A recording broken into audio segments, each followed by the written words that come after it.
never thought I would end up here in the depths of Site-71, staring at the containment cell of SCP-106. They say it looks like a decrepit old man, but that's an understatement. It's terrifying. Its skin is like rotting leather, and it moves like it's both alive and dead at the same time. I'm just a research assistant, but I've seen the footage. I've seen what it does. Before I joined the Foundation, I read stories about it. Just urban legends, I thought.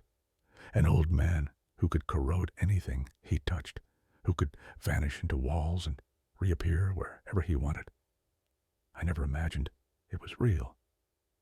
But here I am, and the reality is even worse than the tales.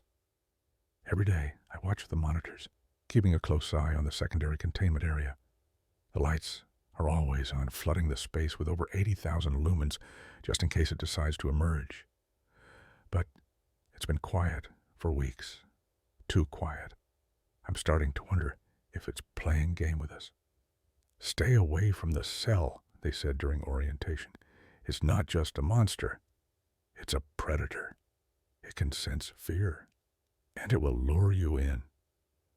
I thought that was just a psychological tactic to keep us from getting too close. But the more I learned, the more I realized that every word was true. I remember the last breach. It was chaos, lights flickering, alarms blaring. 106 emerged like a phantom, and before we could even comprehend what was happening, it had taken 2 guards. The reports said they were deemed missing, but I know what that means. We don't recover from SCP-106. It's a one-way ticket to oblivion. I've seen the corrosion it leaves behind. It's like time gets distorted when it touches something. Metal rusts, wood rots, and skin. Skin disintegrates into nothing. The Foundation says it's a pre-digestion effect, but I can't help but think it's just a cruel joke. And the pocket dimension, what even is that? A hell of corridors and rooms existing just beyond our perception. I can't help but imagine what it's like in there. Is it dark? Does it echo? Does it feel like a never-ending maze? I shudder at the thought of being trapped inside, waiting for it to decide when to play with me next. They say it can stay dormant for months.